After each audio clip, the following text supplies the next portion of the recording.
If people jump on in the meantime, that's great. Hi, everyone. My name is Ann Roach. I'm the Communications Manager here at Mothers Up Front. Thanks for joining us today on these trainings into digital and social media.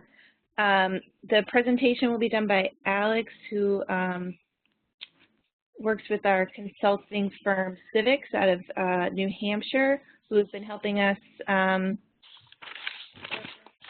now about half a year on how to improve our digital organizing and really help us look at how we can use these tools to amplify the work that we're doing on the ground with all of your work in local campaigns. So this is a very is an introductory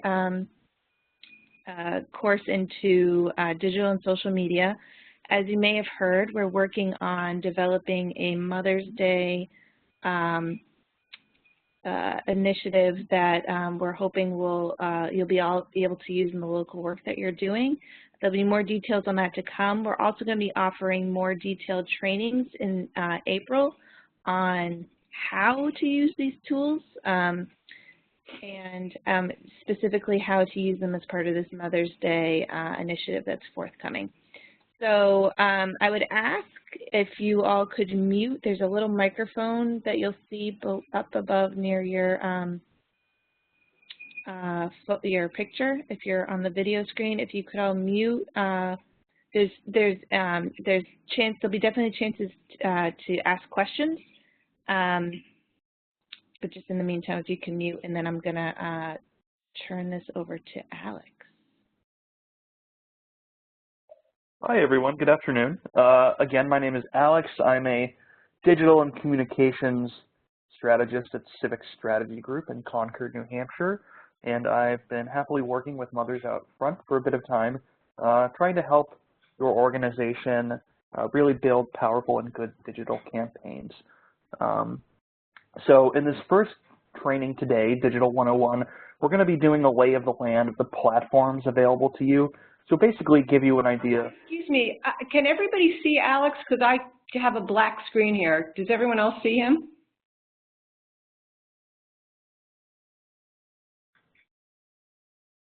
Hello? You might want to unmute yourself. I actually think his camera's off, so he's just. Can you turn his camera on? Are you able to see the, what is it, the PowerPoint presentation? No. Okay, so that's what should be on your screen.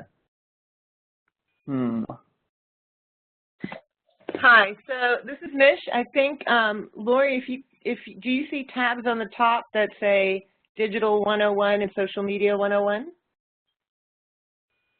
You want to click on Digital 101, and that's the presentation that Alex is working on right now. And Alex, I think people are just hoping that you'll turn on your webcam. Sure, hold on. Where's Digital 101? I don't. No problem. Do you, remember we looked at the Quick Start tab, and then there's a tab called Meeting Info at the top? All right, I got to go back. Okay. Quick Start, Meeting Info, Digital 101. Digital 101. Digital 101. Click on that tab. That's the presentation right there. Okay, got it. Are folks able to see this? Yes.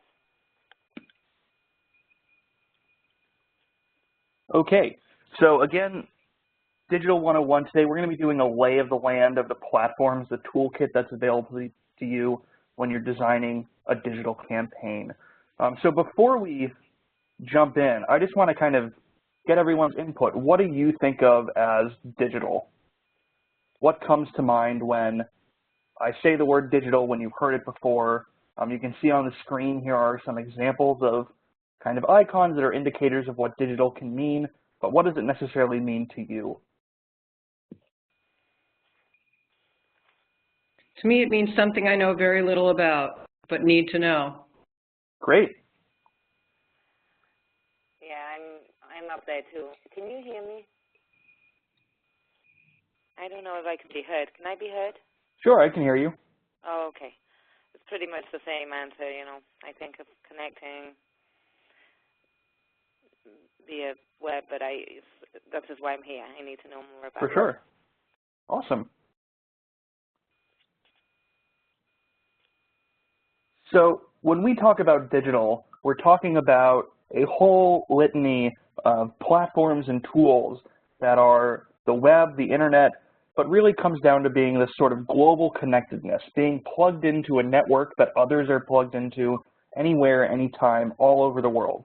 And more simply, it refers to a really powerful set of tools that allow people to connect with anyone, anywhere.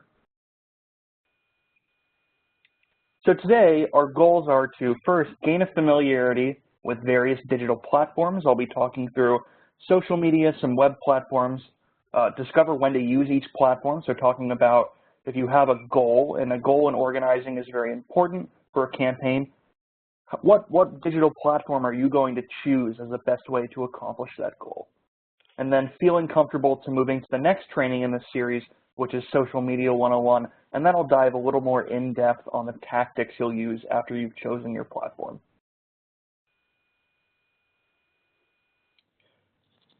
So let's spend a little bit of time before we move into talking about particular platforms about what digital organizing is writ large. So digital organizing comes from traditional organizing, and as organizers, you know that your job is to basically build a community to work towards goals and ideals that you have. You are, in Mothers Out Front, working to move people who are not currently on a ladder of engagement up on the ladder of engagement to build power and achieve your goals. Digital organizing uses the various platforms that have become available in the past 10 years to achieve really powerful goals and amplify the work of organizers on the ground. So in organizing online, digital tools can allow you to communicate a news bulletin to your current members, spread awareness of your organization or issue, can help you raise funds. You're probably familiar with political campaigns, sending emails, posting fundraising asks online. They've taken heavy advantage of that. And 2004 was kind of the year where that really became the norm. You can ask individuals that you don't know or that you've never come into contact face-to-face to sign a petition. So instead of having a canvasser on the street asking folks to stop for a minute and sign a petition, you can send a tweet, post to Facebook, send an email asking folks to sign a petition and build that power really in a much more efficient way. One of the great things about digital organizing is that it really lowers the barrier to engagement. So in traditional organizing, it may take months and months to get a meeting with an elected official. You would have to go through your staff just to make sure that they hear your voice. Using digital organizing, you can pressure a decision maker to act by engaging directly with their online presence, kind of lowering the barrier to interaction and making sure that they see what they need to know right away. And importantly, as an organization, you always want to be building a narrative of progress, of forward movement, of building your power. Digital organizing allows you to interact much more easily with members of the media to amplify the power that you've built. Any questions about digital organizing before we move on to a discussion of social media? And also, it might be good to get kind of an idea, are you familiar with any of these tools? Have you received emails soliciting fundraising in the past? Have you seen sort of asks on Facebook, tweets? Maybe if someone could share in their experience how they've seen digital organizing be used.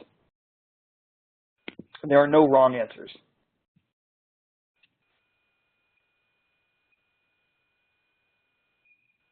I certainly receive emails to sign petitions. Email is pretty much the major platform that I'm involved with.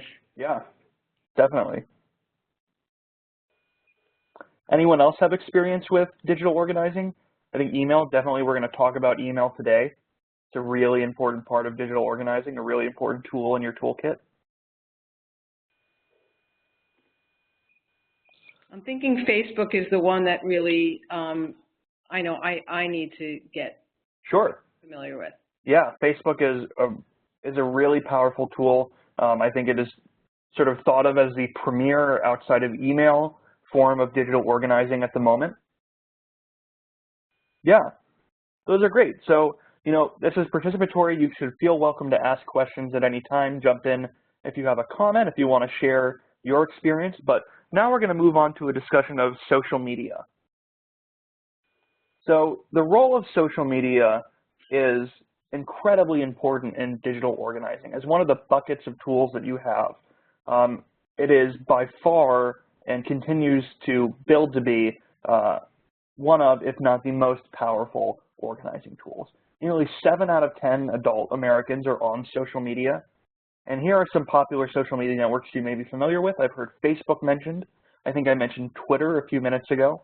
Instagram, which is a mobile image and video sharing platform. Snapchat, which is another mobile and video, image and video sharing platform. LinkedIn, which you may not think of as social media, but we consider to be a social media platform for business professionals. So when I think of how social media fits into digital organizing and what its role is, I truly think that it is the epitome of lowering that barrier to engagement. And social media has really allowed anyone to become an organizer and for organizers to turn anyone into an organizer. So what does that mean? It means that on social media, you have the ability to easily connect with people who there might be sort of a time geographical constraint to connecting with otherwise. You can go online and talk with a friend you haven't seen in 20 years, 5 years, lives across the country, and organize them to join your movement. You can post information, a call to action on your Facebook page, on your Twitter page. You can send in a post on LinkedIn that really amplifies your message, and when people see it, they then have the ability to share it with their networks. So it's sort of a exponential organizing tool. And I really think that as we continue to progress in developing the digital organizing space, it's really going to continue to be one of the most, if not the most important. So let's go through now sort of some benefits and drawbacks of each platform. So we've been introduced now to the various social media tools. You have Facebook, Twitter, Instagram. I would say these are the 3 main tools in social media you'll want to consider using. Other tools like LinkedIn, Snapchat are useful in particular circumstances, but for the work of Mothers Out Front, because of the user base of each platform and the format of each platform, they're probably not your go-tos when it comes to really building power and working towards a goal. So let's discuss Facebook, Twitter, and Instagram. So when it comes to Facebook, one of the really big benefits is that there's such a wide audience. Again, there is 68% of the American adult public on Facebook, with another large percentage of American youth. And so that means that it's likely you have people in your community who are on Facebook as opposed to not. And so that really amplifies your ability to organize.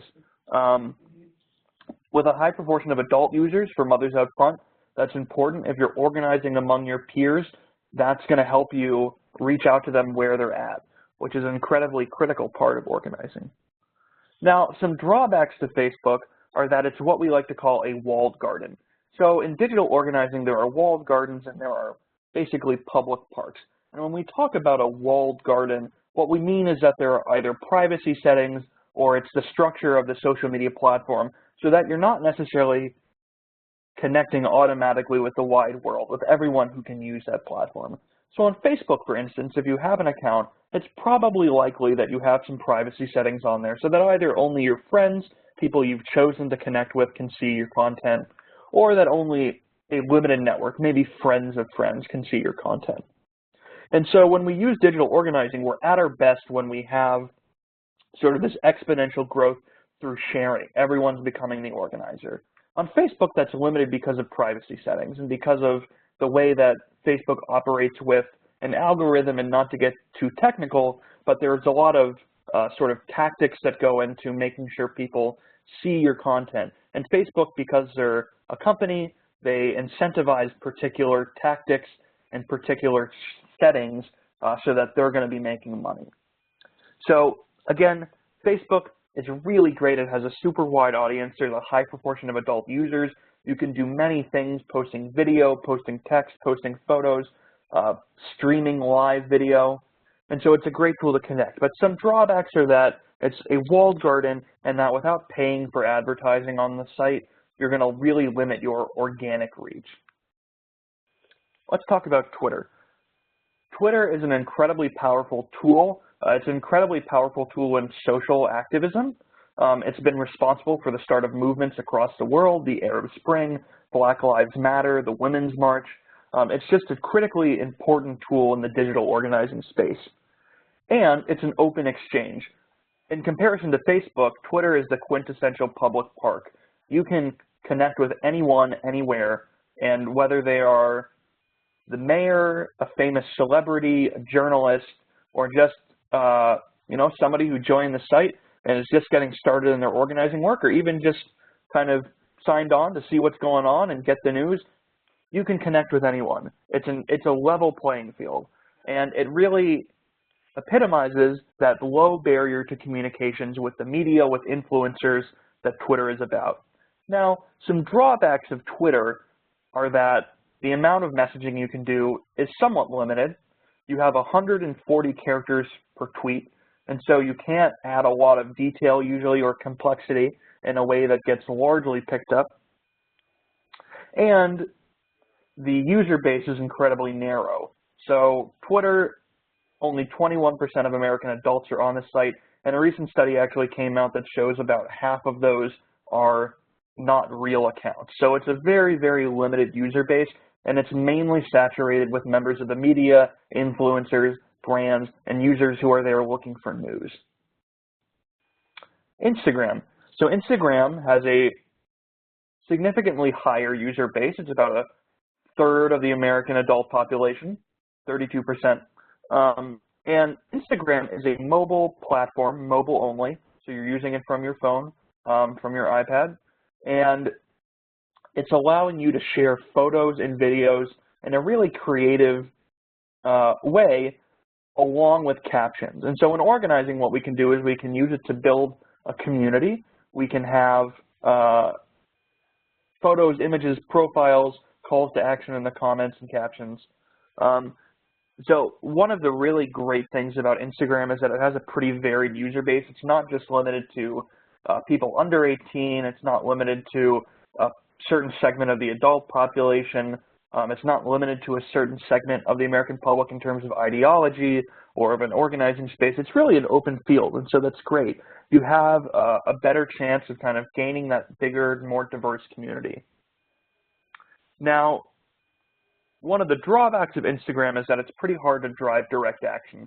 So whereas on other social media platforms, you can have live URLs, you can have links that people can click on to go to a petition page, to click to call. Maybe it'll patch you right through to calling your representative. Maybe it'll take you to the website for an RSVP page. Instagram makes it much harder to do that. And there are ways to work around it, but unless you're paying on Instagram, it makes it pretty hard to organize that click-to-action content. And then lastly, I'll just say Snapchat may end up becoming more popular in the digital organizing space for the majority of nonprofits. Right now, it's not. If you have children, they might probably be using Snapchat. It was used kind of as a test case in the presidential campaigns this last cycle in 2016, but beyond that, it's not really broken out as a key role in the digital organizing space. So do we have any questions about social media before we move on a little bit? No. Okay. So here are just some examples of organizing on social media. So on the left-hand side here, we see the People's Climate Movement is organizing Minnesotans to attend the People's Climate March in Washington, D.C. on April 29th. Seems like something that Mothers Out Front is probably interested in. Here we've seen that this organization has used a pretty creative graphic. It may be something that they've solicited from a member of their community. They've posted it on their Facebook with just a simple message. And if you look though at the bottom, you'll see some of these metrics.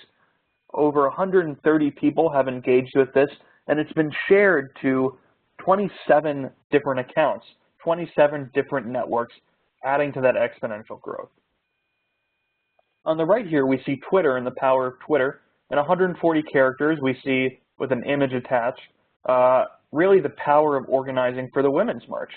So Twitter was a space after the election where women and leaders in the social organizing space sort of came together and said, you know, I may not know you now, but we can band together and do something great.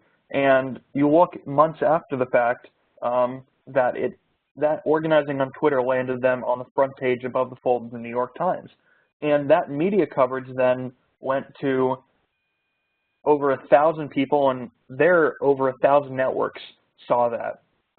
So it's pretty incredible the power of social media to both get out a message for attending an action and then getting media coverage and sort of broadcasting the power that was built. And here are some more examples. Up here, this is Snapchat. Again, I don't think it's a particularly good use of energy for newer digital organizers or smaller organizations. But here we see what it does. It's a visual, video or image platform. Greenpeace here is organizing around 5 habits you can change to make a difference. And down below on the left, we see an Instagram post. And this is a video that was posted by the Women's March during an action at JFK in New York after President Trump signed an executive order banning Muslims from entering the country. And you see that what this did, it's been viewed over 113,000 times, and it had the power of capturing a sort of organic, spontaneous reaction and driving even more people to participate. So let's now talk about email. So I heard mentioned at the beginning that email was an incredibly important part to them of digital organizing and maybe the only thing you're familiar with. And it really is. 85% of Americans use an email account. And so, you know, I think even a higher percentage probably use it at least for work. And really, it's great because it is a platform by which you can authentically tell stories, seize key moments, and inspire people to action. Email is something people are familiar with, and because they're familiar with it, it comes off as more authentic. You're receiving messages from individuals. Up here you can see in this example we'll get to in a moment, it's emails from Vicky Chabot. If you know Vicky and you see that in your inbox, you're getting a personal message. And it's a tried and true method to build and maintain a relationship with supporters. Good digital campaigns are going to incorporate an email calendar across their campaign to make sure that there's sort of a consistent contact and consistent narrative being built. So let's talk now about the basic structure of an email. So an email, there's various parts, but the most important are the subject. Up here you see when you receive an email in your inbox, you're going to read the subject first, and that can make or break it. Whether or not people open an email is really important. And here you've seen that they've identified it first as an action, and then they've talked about this message is going to be about standing strong for paid leave. They made it very active, and they've included the recipient as part of that action. We have the sender, and the sender is very important too because it really broadcasts to the recipient, whether it's something they want to open, is it someone I'm familiar with, is it a name rather than an organization I'm not familiar with, what is the personal human connection? And that goes along with the greeting too. You know, is it just sort of abrupt? Is it inappropriate? Is it appropriate? A lot of the times what you're going to see is that in emails people will use mail merge if they're not working from a content management system, or they'll be using you know, just sort of one-by-one entrance of a name. If not, you can also enter friend. That's sort of a great way in context to have it. Hold on one moment.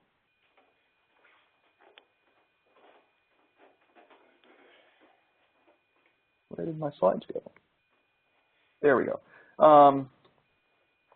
So we also have the moment, and the moment's really important. It is the context of the email that gives people a sense of why you're contacting them, what you're going to be doing, and what the path forward is. And it goes into something we call the theory of change. The theory of change is incredibly important. Organizing, you may have heard it before when you're talking with people one-on-one on the street, bringing more people into your movement. The theory of change is where we are now and how we're going to get to where we need to be. And so an email will critically have these three parts: the moment, the theory of change, and the ask. And the ask is sort of the latter part of the theory of change. It's the how we get to where we need to be. And so in every email you send as an organizer, you want to have an ask. Now, it may seem like if you always have an ask and you're always asking something of people, it could get on their nerves, they may drop off. But if you're working from a larger list, then it's important to have an ask because sort of the best practices, if you don't have an ask, then what you're really asking someone to do is click the unsubscribe button, since that's the only click they have left. Now, I would say if you have a much smaller email list, if you're not working from a content management system, you may not need to include a click-through ask in every email. It can be sort of an update. But the good thing about an ask is that it's continuously priming people to stay engaged and to take action. And so every email does not need to be make 30 calls to your state legislators. What it can be is click through to read our latest blog post on the website to see what we've been doing. Click through to see this Facebook post or photo album. So it doesn't always need to be asking someone to give something or give time, but it should always be asking people to, at the very least, participate in the community of your organization. And then I'll also note here that it's really important, and you may not believe this, but it's true, most people only spend 7 seconds reading an email. And so every word counts. When you're writing an email for organizing, you want to make sure that above the fold, above the jump, and what that means is before someone would need to scroll to read more of the email, you want to have the moment, the theory of change, and the ask. You want to make sure all three of those critical components are at a place where people would read them if they're only spending 7 seconds.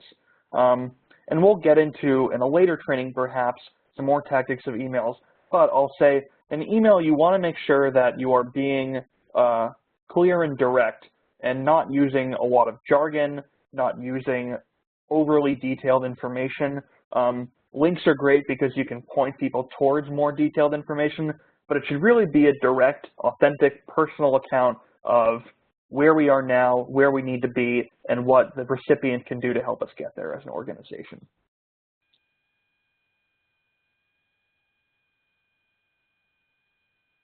All right, so before we move on to discussing this choosing your platform section, I want to ask if anyone has any questions.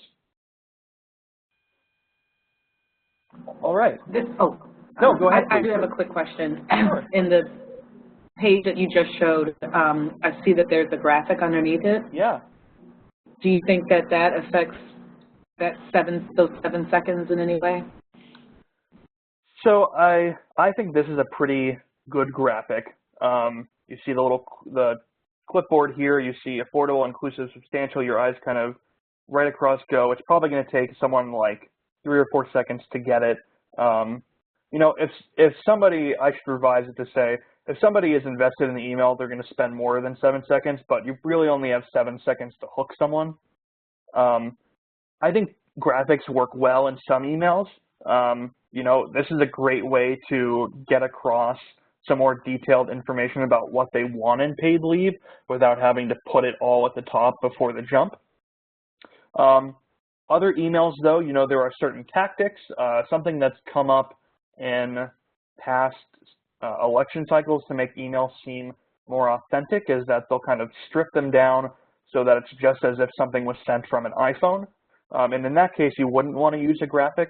So you're really thinking about what is the story and message of each email that you're sending, and maybe a graphic's going to be good for it, and maybe you just want to have text, or maybe you want to have a photo instead of a graphic.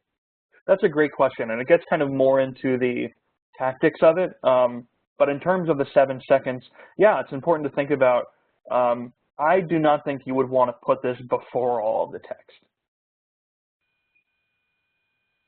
But that was a great question. Does anybody have another question? Nope. Okay, so let's consider choosing your platform now. So in a digital campaign, in any campaign, you're going to want to have clear goals to help you guide the purpose of your campaign and choose the platforms and tactics you'll use to help achieve those goals. So let's say our goal is turning out 500 people to our event. Here's some platforms we could use on digital organizing to help achieve that. Facebook. you could post an RSVP on Facebook, a page that Facebook allows you to do, to get people to come, and you could share it to networks. Email, you can send an email saying, hey, we're having this really important event. I want to make sure you're there. Can you click this RSVP link, or can you forward this email to 10 of your friends, 10 more people who are not in our team, and let them know about this event we're having. Twitter, you can get the message out. You can repost the links from some of these other sites. Instagram, you could post you know, an image of the event while it's happening and get more people to come to see that it's a real thing that's really important. Hey, there's an event at City Hall right now. There are 400 people on the steps, which is big for City Hall. Come on out. Or you could beforehand post a graphic or a photo calling action to people to have them come out. Say you want to get signatures on a petition. That's the goal of your campaign. You could use Facebook to post the petition on Facebook and ask your Facebook followers, people who are liking your organizational Facebook page or your personal Facebook profile, to share your post, to let other people know about the petition and invite them to sign it. You can, again, send an email. I think email is a really powerful tool that's probably going to be at a basis used in the vast majority of your organizing.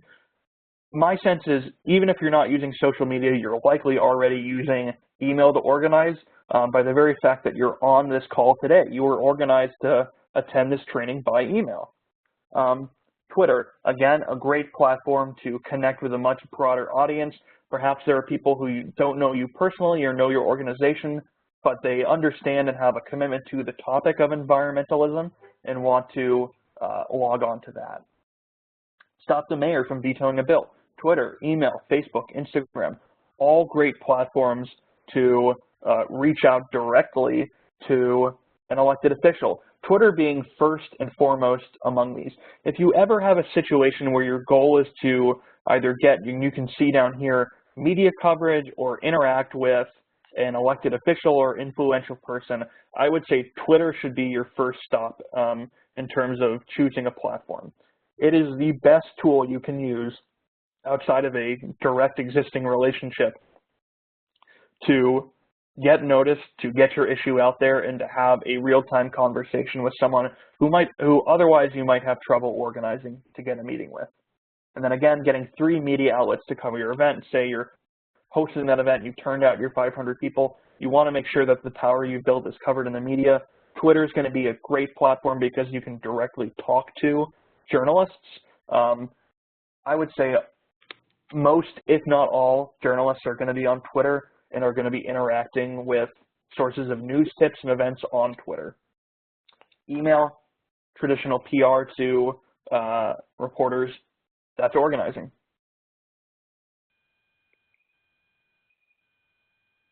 So let's now quickly talk about what one of your goals might be. So if anybody has a goal of their current team or could think of a goal that their team has had in the past, share that, and we'll talk through maybe what a good platform would be for that goal. I'll go. I am starting a group called GASP, G-A-S-P, which is Grandmothers Act to Save the Planet. Sure. And I would love to kind of hook up with an organization like Mothers Out Front or an existing organization because I'm just starting out. My goal at the moment is to get enough people interested that I can have some sort of reasonable representation at the April 22nd rally in New York City. So I have someone working on a logo, which I think then will allow me to create a Facebook page, and that's sort of what my thinking is right now. Sure. So one of the great things about Facebook is that you have a variety of tools that you can use to organize on that platform. You have your personal profile. You have Facebook pages for organizations. You also have Facebook groups. And it sounds like for your organization, I may actually recommend you using Facebook as the platform, but as the tactic, using a group to organize those folks for the climate march. And so an example of a group, if you're familiar, is the Pantsuit Nation group on Facebook. which is actually a group rather than an organizational page. And what that is that it's kind of more of a collaborative conversational space than an organizational or brand presence that people can interact with, but are mainly sort of the recipients of content. So as a startup organization, I would really recommend that you create a group, invite people from your friends list on Facebook or by email, and then ask them to invite some folks that they think would want to be part of this group who are organizing to attend this climate march.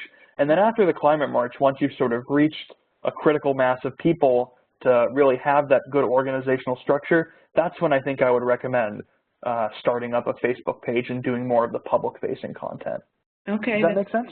Yes, makes a lot of sense. So it's Pantsuit Nation you're recommending? Well, so Pantsuit Nation is an example of a Facebook group. If you go on Facebook, or if you type that in Google, you'll see examples of it. Right. But on Facebook, if you create a group, I think that would be a good platform. And for all of these, so when I say a page or a group,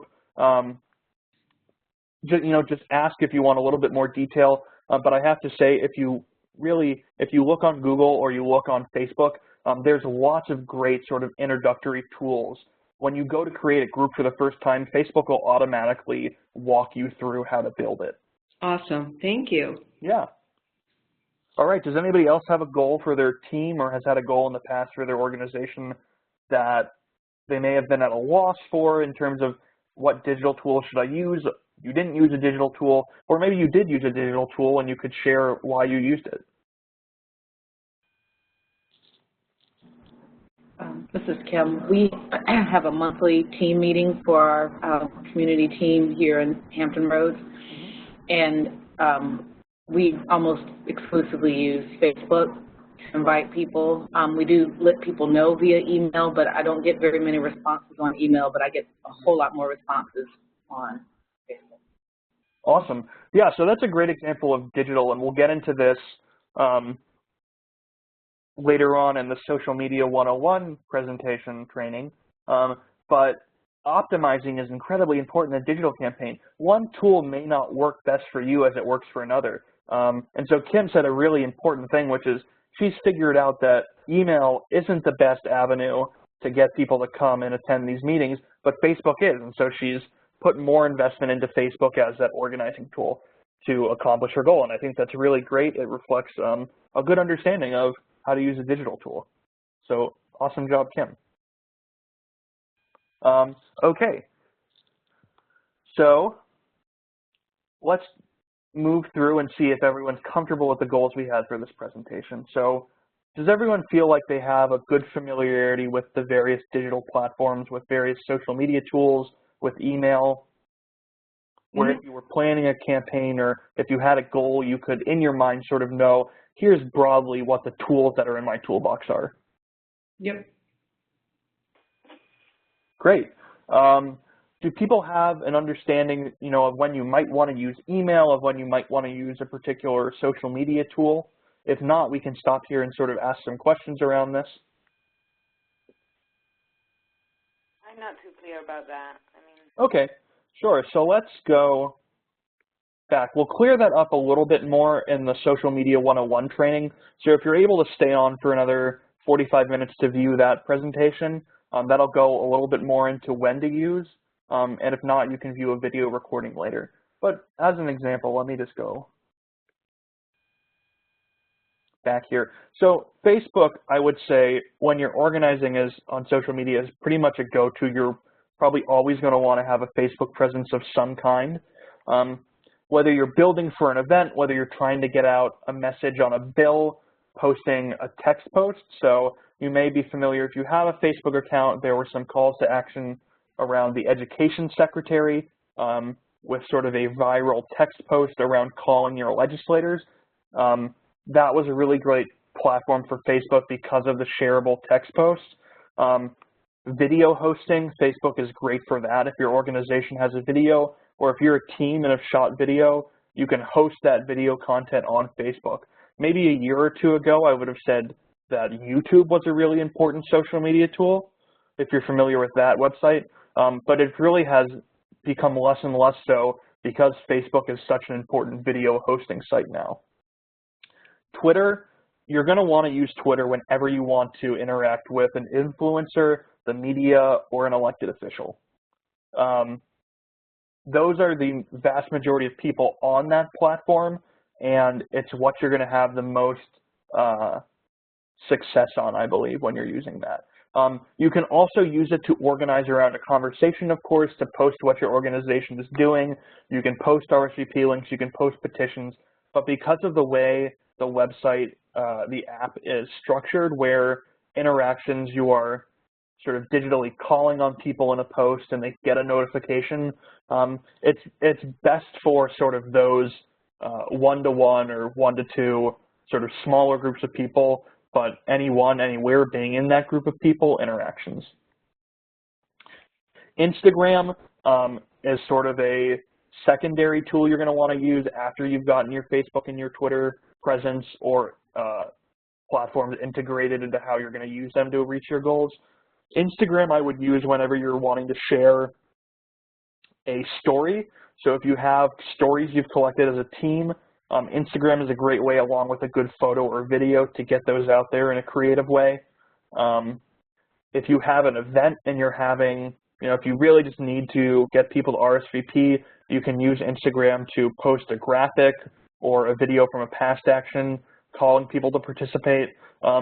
Again, a limit of Instagram is that if you really want to reach a wide audience that you don't currently have, so basically beyond your members, if you're trying to organize participation beyond your membership, I would say Instagram is really only useful for most organizations if you're incorporating paid advertising into it. And that doesn't necessarily mean it's going to be very expensive, but it is an expense that's necessary to gain a lot of traction. And then LinkedIn, if you have something that's maybe business-oriented, I would suggest posting. LinkedIn has sort of blog post functions that you can make.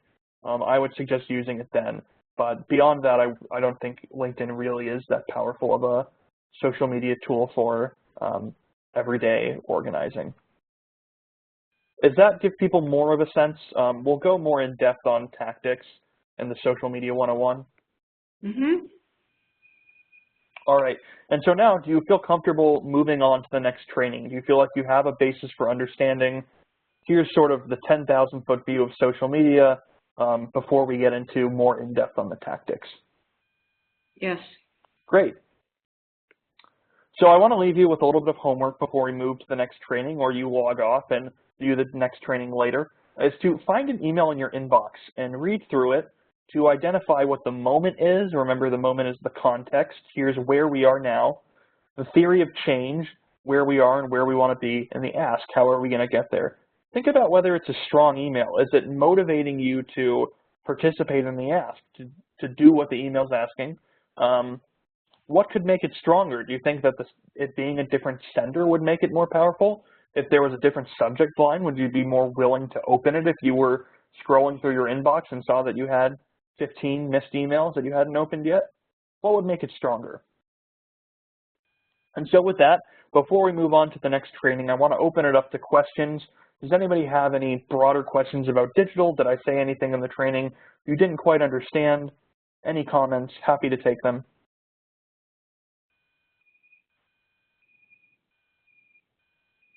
So far, so good. All right. So Anne, should I move right into the Social Media 101 training, or do we want to take a 5-minute break? I think you should just move right into the social media. Okay, great. All right, so now let's begin our training on Social Media 101 as part of the Digital Organizing series. And so today we're going to be reviewing what social media is, the best practices of digital organizing on social media, what the social media options for organizing are, when to use them, and how to track progress to goals. So what is social media?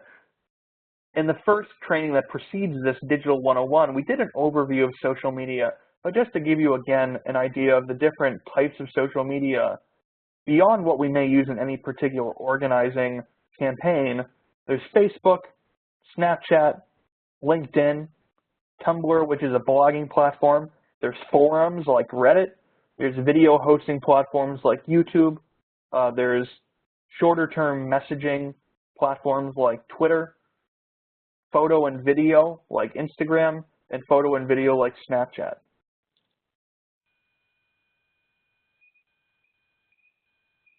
And our goals today are going to be to gain familiarity with the best practices of digital, discover what social media options are available for organizing, when to use them, and understanding how to track progress to goals. All right, so before we move on to that, I just want to talk about, again, what I view the role of social media. And I think it's incredibly important in organizing because it has the power to lower the barrier to interaction with anyone, anywhere. It has the power to make anyone an organizer and for any organizer to move someone onto the ladder of engagement in a much more efficient way. So let's take about 10 minutes now to discuss Facebook, which is, in most people's opinion, the most indispensable social network. There's over 1 billion active monthly users, 1 billion active daily users, the global and diverse audience, and over 4.5 billion likes per day, individual interaction with content on Facebook. And Facebook is really important because it incorporates a lot of different tools from various social media platforms and websites. You can host RSVP pages, you can have individual interactions with people, you can have a personal presence and organizational presence, you can have groups, you can host video, photos, albums of photos, you can host links live on the site, previews of news articles. It's really an all-encompassing social media network. It's a really great social media ecosystem. So let's talk now quickly about some things to know. So when you're posting on Facebook, wherever, whether it's from your personal profile, in a group, or on your organizational page, it's important to know that the vast majority of users discover content in the newsfeed. So what does that mean? Over here you can see an image of what the newsfeed is. It's the sort of commons of Facebook where you get all of the content that is going to be served to you based on who you're following, who you're friends with, what pages you like, what groups you belong to. All of the content from those pages will come scrolling through. Now, the vast majority of users discovering that content in the newsfeed means that 9 out of 10 times when someone becomes a friend with you on Facebook or likes your organizational page or joins your group, that'll be the first and last time they ever go to those pages. And from then on, they will solely interact with your content on their newsfeed. And so this has a couple important corollaries, which is that you want to optimize for the newsfeed, which means that you're optimizing for people who didn't necessarily say they wanted to see that content at that moment. Maybe they've liked your page before, forgot about it, suddenly they see a post you've made. So your content always needs to be driving people to immediate action and making them stop.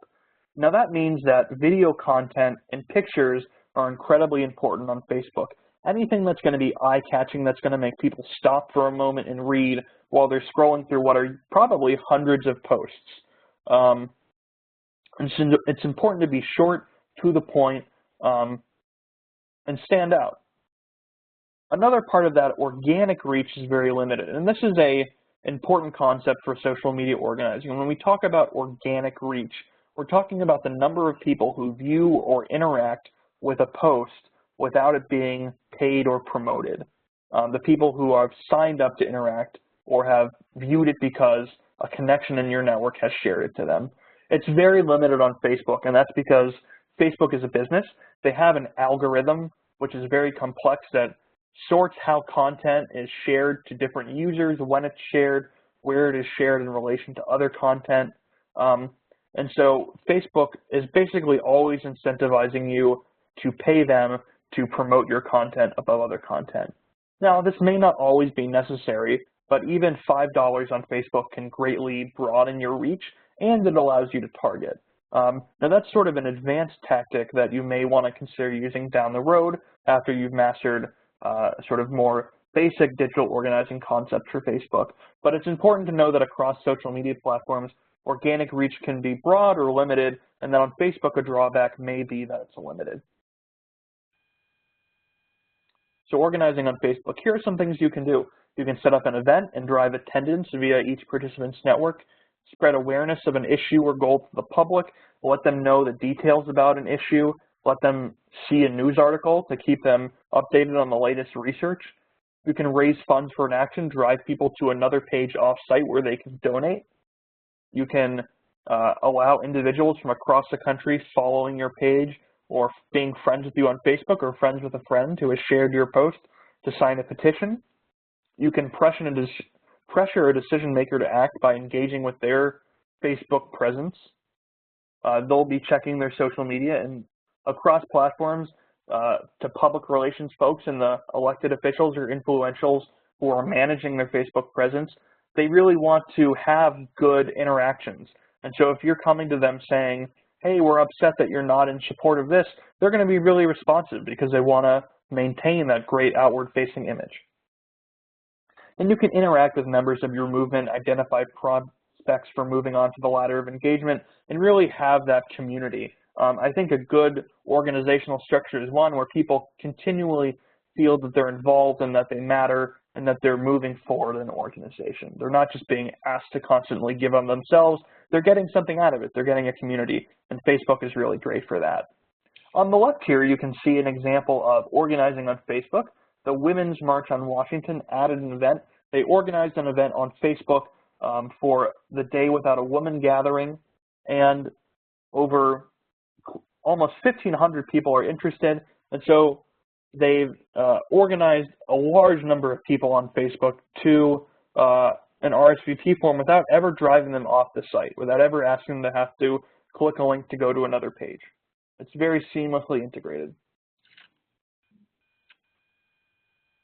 So let's do a quick case study now. So this is about the Betsy DeVos confirmation. Some people may be familiar with this, but this was a very effective use of Facebook. A very simple message of an action alert followed by the information people needed to know about the phone numbers of the elected officials, and then an ask to copy and share. And this was wildly successful. 340 people liked this one post alone. It had 58 shares, 58 different networks of untold amounts of people saw this and could share it to their own networks. This was a low barrier for participation. If you had a phone and you could read this and see the phone numbers, you could participate. It had the necessary information only. You didn't have to read through a long introduction to get to what you needed to do to participate. And it was written in conversational language. It was not written in legislative jargon. It was not written in sort of an academic study of, you know, whether we want this education secretary or not. It was a friend telling another friend, you know, here's an important thing that we can do, and here's the information that we need to do it. I think even here, the one vote away. So maybe a brand wouldn't want to sort of go off regular grammatic or format structure to have all caps, but here, you know, they're excited about it. They're really important. They're talking as if they're a real person. Spencer is interacting as himself. So let's go now to some tactics. And before I do that, I want to stop and ask, are there any questions, any confusion? I realize it's a lot of information. Very clear. Okay, great. So again, we're going to go through, we did something similar in the training that preceded this, Digital 101, where we talked about a goal and what platform we wanted to use. So here we've chosen our platform, it's Facebook. We have our goal of turning out 500 people to our event. What is the tactic we want to use that Facebook will allow? So if our goal is to turn out 500 people on Facebook, it might be a great idea to have our tactic be creating an event and inviting fans of our page or friends of us on Facebook to RSVP.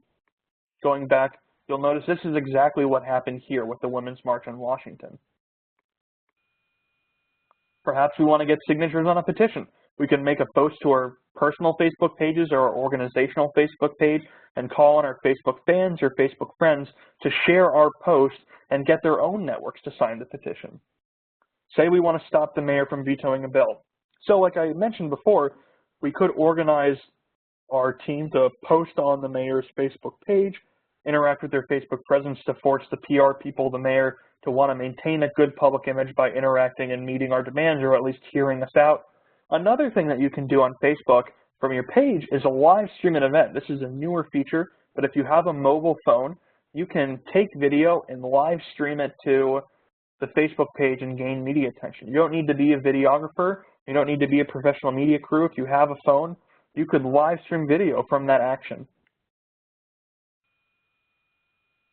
All right, so before we move on to talking about Twitter, I just want to kind of gauge, is there any confusion? Do people feel good about Facebook? Sort of an understanding of what the various features, drawbacks, benefits are? Happy to answer any questions. And if there's anything you can't think of now and it pops up later or towards the end, I'm happy to answer it then. All right, so let's talk about Twitter. Twitter is quintessentially the pulse of newsmakers and activists. It is the place people go to interact with influentials, with media, with elected officials who otherwise they might not be able to interact with. It is the quintessential, we speak about this in the preceding training, Digital 101, it is the quintessential open park. It's the public park. Anyone can interact with anyone. It levels the playing field. There are over 300 million monthly active users, and it's the ideal place to connect with journalists and thought leaders. A drawback of Twitter is that it's become, over the years, narrower and narrower in terms of its user base, and it's becoming less and less active in recent years. That does not mean that Twitter is not important for organizing right now, but it remains to be seen whether it will continue to remain a powerful organizing tool in the way that Facebook is likely to. Things to know. Twitter, it's great to post daily if you can. If you have a personal account or you have an organizational account, posting daily interacts with the much simpler than Facebook algorithm of Twitter and will prioritize your content to a small extent. It's important to know that a tweet lives and dies in minutes. So for the vast majority of people, you're going to tweet something and the people who are on Twitter at that moment will see it, the people who are not will not. And again, like Facebook, most people aren't going to profiles after they've first signed on to follow one. And so it's important to make sure that if you have a message, you're probably going to want to vary it, but put it out in different ways multiple times. So if you have a tweet calling people to sign a petition, you're probably going to want to have that 4 or 5 times over a period of time because most people won't see it the first time. Interaction on Twitter is huge. It's an incredibly important part of making your content impactful. So on Twitter, you can favorite, which is liking a post. It's this little heart button here on the tweet. You can retweet, which is sharing it to your followers on Twitter. And you could follow other users, which is the same as liking a page or being friends with someone on Facebook. You'll get their content in your timeline on Facebook, which is equivalent to the news feed on Facebook. Twitter is an information source for a vast majority of users. The vast majority of people on Twitter are there to get their news. Interestingly, the vast majority of young people under 18 get the majority of their news from Twitter. As part of that, tweets with quotes are 53% more likely to be shared than tweets that do not have quotes. And so if you're organizing an event, you may want to have quotes from speakers there, quotes from articles, but that sort of snippet of news information, using that as part of your organizing can be powerful. And that may not be particularly clear, but say you have a petition. You may not need to quote directly from the petition, but maybe put in a quote about the importance of, protecting our planet. Maybe it's a quote from Jane Goodall about environmentalism. Maybe it's a quote from Al Gore. Maybe it's a quote from one of your organizers about why they're organizing from others out front. But having that sort of personal quote, for whatever reason, the algorithm prioritizes that substantially over other posts. And then, as with most social media platforms, images and videos are the best content. So when you can, you're going to want to include photos or videos with your tweets. Now, you may not do that all the time if you don't always have a good photo or always have a good video. You may just want to post a text tweet. But when you can, including those will really prioritize your ability to get retweeted, to get favorited, to increase the likelihood of people seeing your tweets. So again, organizing on Twitter, you can share real-time quotes, photos, and videos. You can lead or participate in topical conversations. So say there's a conversation about reducing carbon in the atmosphere. You have that conversation on Twitter. There are hundreds of thousands of people having it. Mothers Out Front logs on and from their account is participating in that conversation. Normally, these conversations are organized by something called a hashtag that you may be familiar with the word or have seen something like this before. But what it is a hyperlink that is created by a # followed by really anything. It can be a phrase, it can be a noun, it can be numbers, it can be a combination. Here, they have hashtag Day Without a Woman. They're making the name of their event the content that they're organizing the conversation around, and anyone who would click this Day Without a Woman link would then be brought to all of the posts on Twitter within that conversation. And so it's a way to organize yourself, and a lot of brands and users will actually follow hashtags to get a sense of the content on Twitter. You can find and communicate with newsmakers and influencers. You can pressure a decision maker to act. I think this is one of the most, these two right here, finding and communicating with newsmakers and influencers and pressuring a decision maker to act, are the most important tactics on Twitter. You have the ability to interact with people that you may otherwise not, and quickly. You're not waiting to be invited by a gatekeeper to interact. You can do it on your own terms, on your own timeline. And then finally, interacting with members of your movement and identifying prospects for moving on to the ladder of engagement. So here's a case study, Black Lives Matter. Black Lives Matter is a civil rights movement that, in large part, came to life on Twitter. It was people documenting abuses that they were tweeting about. The hashtag Black Lives Matter organized this discussion, and it really had a life of its own. It has obviously come off of Twitter, but it has stayed as a common thread for activists, influencers, news organizations to amplify the conversation around this topic ever since. And by using Twitter, young people and organizers and activists documented abuses, organized it along a conversation, and built a movement starting from Twitter. Another example of this would be the Arab Spring. There was an entire social movement in the Middle East and North Africa that started from people using Twitter to organize activism. And so while that's obviously not going to happen in every digital campaign, the power of Twitter to organize social movements is evident and unsuspected. When people created Twitter, the creators of Twitter, they've been asked in numerous interviews, did you think that you were going to have this sort of social impact? They had no idea. But that's just an example of how good digital organizing can take a platform and really spark important social movements. So let's go into some tactics now. So say your goal is you want to get at least 3 write-ups of your press event and local news outlets. You know that interacting with the press, you're going to want to use Twitter. You've chosen that as your platform. What are tactics?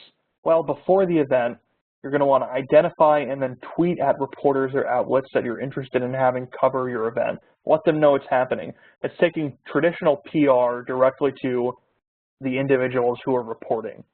And it's doing it so that any organizer, regardless of whether you're a PR professional, is having the ability to do that.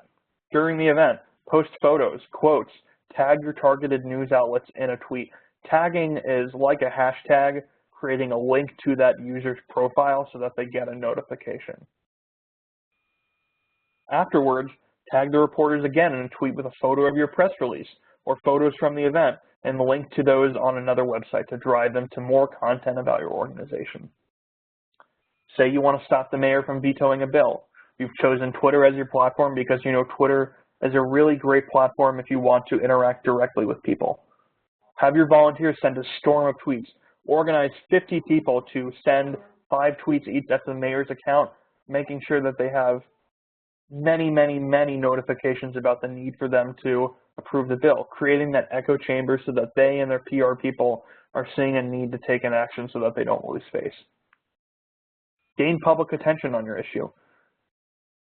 Capitalizing on certain hashtags, conversations that people are going to be following to insert your content into is a really great way on Twitter to sort of break out if you don't have a large following and to build a following.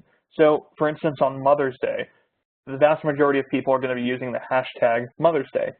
If you have an environmental issue that your team cares about, something you're organizing around, talking about it with the hashtag Mother's Day is going to ensure that it's seen by a lot of people who on a particular day or in a particular week are focusing on those sorts of posts. And I'll note that your post doesn't even need to be about Mother's Day. It could be. It may make the messaging a bit more authentic, but you're finding those moments and capitalizing on them. All right.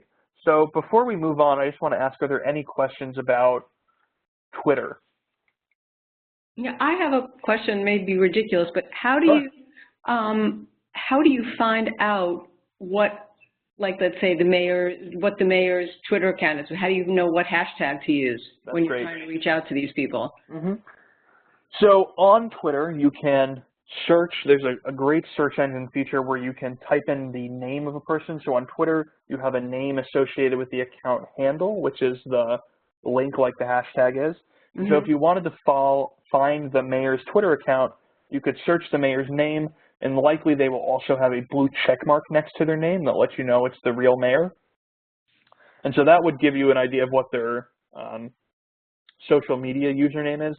Okay. Also, the vast majority of newsmakers, influential people, government officials, particularly if you go to their websites, their official websites, they will have links there to their social media profiles. Now for the hashtag, what you should be tweeting about with the hashtag, that's a little more tricky. On the homepage of Twitter, you will see a list of trending hashtags, the most popular conversational links that people are talking about at any given moment. You can also look through, frankly, if you have a issue, so say your issue is, gas leaks, and you're in Massachusetts. Searching gas leaks Massachusetts like you might on Google, but in the Twitter search engine will bring up tweets that are being posted about that topic. And you can look and see what the hashtags are on tweets that are being posted on that content already. More broadly, you could just search environmentalism, or you could search environmental movement, you could search clean air, you could search climate march, and you'll then see tweets about the climate march, tweets about clean air, and you'll see what the majority of hashtags being used for those are. Got it. Thank you. Yeah, for sure. Any other questions?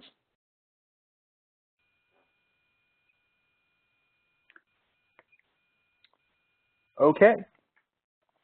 So let's move on to Instagram. So Instagram is a platform for visual and video engagement. And it is used by most users, by most organizations as a branding tool and community building tool. It's a way to sort of authentically in real life, post things that are not just words, that are more imagery that invite people, stop their attention, and pull them in. 500 million monthly active users. It is a place that you want to post high quality image graphics and short form video. If something is not of high quality, you probably don't want to post it on Instagram, and be better not to post it. And then it's also a platform where you don't need to overpost. The vast majority of international brands are at the most posting 4 times a week. So for the average nonprofit, average organization doing activism, you're probably going to want to post maybe once a week, maybe 2 or 3 times a month of good quality content. There's no need to overpost. Hashtags like Twitter create a visual conversation across the platform. In the captions of Instagram posts, you can link to a conversation topic. And similar to Twitter, if you have sort of a content preference, you can search it. But a little bit differently on Instagram is there's sort of much more freedom to just create your own hashtag and incorporate it into the caption. And then interestingly, and it may not always come across, but long-form content works incredibly well on Instagram. So say you have a story or an interview with somebody, or a longer call to action testimonial. If you have a really great image that you want to post, you could then post something in the caption that is 5 to 6 paragraphs. And studies have shown that that actually works really, really well. It's a great way to engage with people. There are users like Humans of New York, the Hillary Clinton campaign, various social activist groups have used this to great effect. So organizing on Instagram. You can share user-generated content. So maybe a user has submitted a photo of themselves along with a testimonial. You can offer eye-catching visuals as a vehicle for offering a compelling story. What catches someone's eye? What represents the movement, the message that you're building? And then draw them in to read the caption and be, put towards an action. And then also on Instagram, as I discussed in the Digital 101 training, it's really important if you want to reach a large audience or use it as a tool for driving people to direct action, is you're going to want to consider running ad campaigns. And this is just because of the functionality of Instagram. It does not have a direct link click unless you are running something paid. So that's something to consider. But it's a great tool for organizing a community. I would recommend that Instagram be sort of thought of as something to invest in after Facebook and Twitter. If you're going to be, it's much better to run 1 or 2 social media channels very well for a digital organizer than to run 3 not so well. And Instagram, to run very well, you want to have a user base, and that's much harder to build without an existing social media following. So let's consider some tactics now. So again, we want to turn out 500 people to our event. Well, we could post a compelling photo and a message and detail info about our event in the caption. Now, I said that for Instagram, if you're not paying, there's not a direct link click. The workaround is that on your profile page, you can post a clickable URL link. And so the vast majority of organizers will, in the captions, if they're calling to action for someone to go somewhere else, will tell them to go to their account page, and they'll say link in the bio and drive people to click through there. It's not the best, most efficient tool because it requires a 2-step process, and whenever you're asking someone to do multiple steps to complete an ask, you're going to have a much higher attrition rate. But it's a workaround. And again, Instagram is just sort of another platform after you've used Facebook and Twitter to get your message out. Getting signatures on a petition. Posting a graphic image with the phone number of the mayor, asking your volunteers to sign the petition, and then you can provide more information in the caption of the post. Stop the mayor from vetoing a bill. You can post a compelling photo, have them sign a petition or make a call. All right, so before we go into this, I want to ask if anybody has any questions about Instagram or questions about the other social media platforms we've discussed. Nope. Okay, so we're going to do a little exercise now on choosing your platforms and tactics. So I have an example up top, turning out 500 people to our event, and we've gone over this in the platforms we've discussed in this training session. Facebook, Twitter. I've included email here, which we talked about in the Digital 101 training, which precedes this Social Media 101 training. If you haven't seen this, you're going to want to watch it and get an idea of how email is a really important factor in digital organizing. But so we've chosen our platforms, and now looking at our tactics for each of the platforms. So on Facebook, we can create an event, post it on our page, and have people RSVP. Email, we can ask our email list to attend the event, and we can ask them to share the link on Facebook to increase the amount of people in a network who are seeing that. On Twitter, we can link directly to the Facebook event in our tweet, and we can use a hashtag for area events. And so this sort of goes back to an earlier question, which is, how do you know the hashtag? Well, if you're already organizing on Twitter, you may know what the hashtag is or seen it used before, or you could do a search for events or events similar to yours and see what a hashtag is that people are following when they want to know about area events. So let's get some input from you all now on this goal. So our goal is to get the governor to veto an anti-environment bill. We're trying to reach out to the governor to get them not to approve a piece of legislation that is against our ideals as an organization. So what are some platforms that we might think of using? And no wrong answers. If you've had experience with this before, you can jump in and say, we would have used this. Or just from the training today, what are some ideas you have of platforms we would use? Twitter. Yeah, for sure. Do you know why we would use Twitter? Well, because you said that Twitter links you can link to government officials and media. Yeah, absolutely. That's great. That's for sure a platform we would want to use, and for those reasons, exactly. Any other platforms we would want to consider using as ways to get people to contact the governor to veto an anti-environment bill?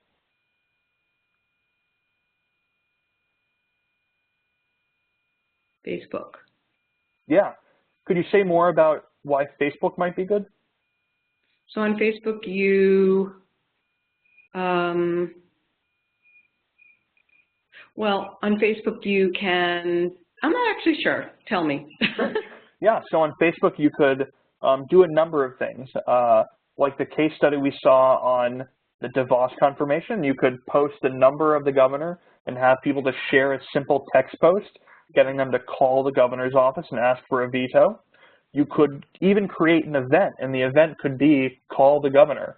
And you could have people RSVP to this event and use that as a way to identify people who are interested in calling and continue to serve them information updates on a campaign. You could post a video with various people from your campaign, various citizens, all saying to the governor, this is why I want you to veto this bill. And then you could tag the governor in the post or share it to their Facebook page. Any other platforms people think would be good for social media?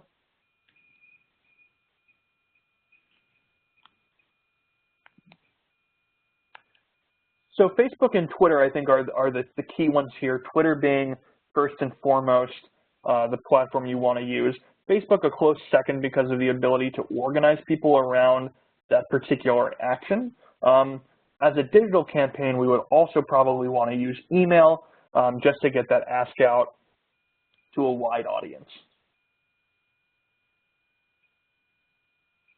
So now let's talk about measuring progress to goals and the importance of this, which is in a digital campaign, in any campaign, you're going to set your goals at the beginning, and then you want to make sure that you're measuring how you're getting there and the contribution of each of your platforms and tactics to make sure that, based on where you are in the campaign, that it's a tactic you want to continue using as you advance towards your end date, or if it's a campaign that's ended, was this the best use of our time? Was this the best use of energy? Might we want to invest something somewhere else next time or change up how we use this platform? So in Facebook, some things to measure include likes, the amount of people who are liking your posts, the amount of people who are sharing. I think that's a pretty critical measurement. How many networks was this shared to? What was the broadening of reach? Comments, what is the sort of personal interaction with the post? And something like RSVPs. If you post an event, how many people RSVP'd? Now you can also do this as an external measurement. How many people, based on a Facebook post, were driven to RSVP to something off-site? That's a bit more technical, but it's a metric you are able to look at. Twitter, how many people are liking, retweeting? How many followers do you have? How many followers did you gain during this campaign? If you created a hashtag or were on a hashtag, did it trend? How high did it trend? Did you really build a movement around this particular objective? Instagram, likes and comments, what is the level of personal interaction in this community building tool?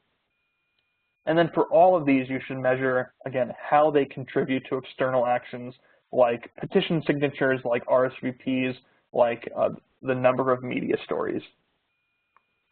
And the way to do that is, some of this data is easily measured. If you have a post, you can easily see the amount of likes, you can see the amount of retweets. Other data like how much a hashtag is trending relative to others is harder to measure. There are tools like Sprout Social, which you can invest in to measure the success of your campaign towards your goals. This may be something that you may want to consider more as a national organization or a state-level organization to measure your metrics, but it's an important investment and knowing where you should be putting your time and resources in the future. And lastly, integrating these digital components, everything we've discussed, the various social media tools, platforms, and tactics, are not only going to put you on the digital map, but most importantly, they're going to help you achieve your goals.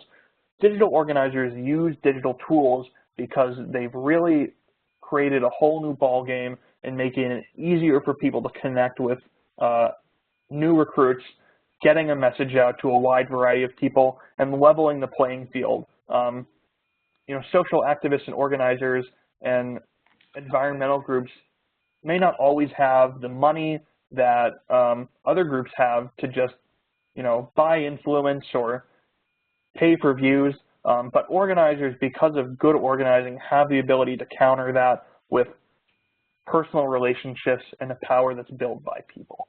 And digital organizing really helps take that to a new level. With that, I'm going to walk through now. Our goals at the beginning were to gain familiarity with the best practices of digital organizing on social media, the tactics we want to use, some important notes about each platform, discovering the social media options for organizing and when we might want to use them, and what situation based on our goals would we want to use a particular platform and why, and understanding how to track progress to goals and why that's important. So do people feel like we met these goals? If not, for each of these goals, please feel free to ask a clarifying question. I'm happy to go back. I'm happy to explain more to make sure that you feel comfortable with the outcome of this training. I think you did a great job. It's very clear, very helpful, lots of really useful information. So thank you very much. Thank you for joining. Totally agree. Thank you so much.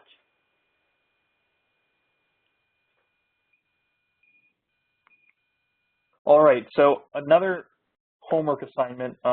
If you were in the Digital 101 training, there was a homework assignment to look at an email. I want to also offer this as sort of a way to incorporate what we learned today in your own time. Identify 3 goals that your organizing team has or that you as an individual organizer have. And remember that it's important to set your goals as measurable achievements, things that can be quantified, that can be measured, rather than more ideals that are harder to measure the outcome of. And then work through the planning process of goal to platform to tactics. Make sure that you internalize that as the process. You want to start with your goals, move to platforms, and then to your tactics. Otherwise, you're going to be putting the cart before the horse. And then think about how you would achieve those goals using the digital tools discussed in this training. What are the tactics you would use for a platform? What are the ways that you would use it and why? Just sort of do that as a mental exercise, or if your team is planning a campaign, maybe try and incorporate these digital tools into your next campaign. And I'll open it now to a final round of questions.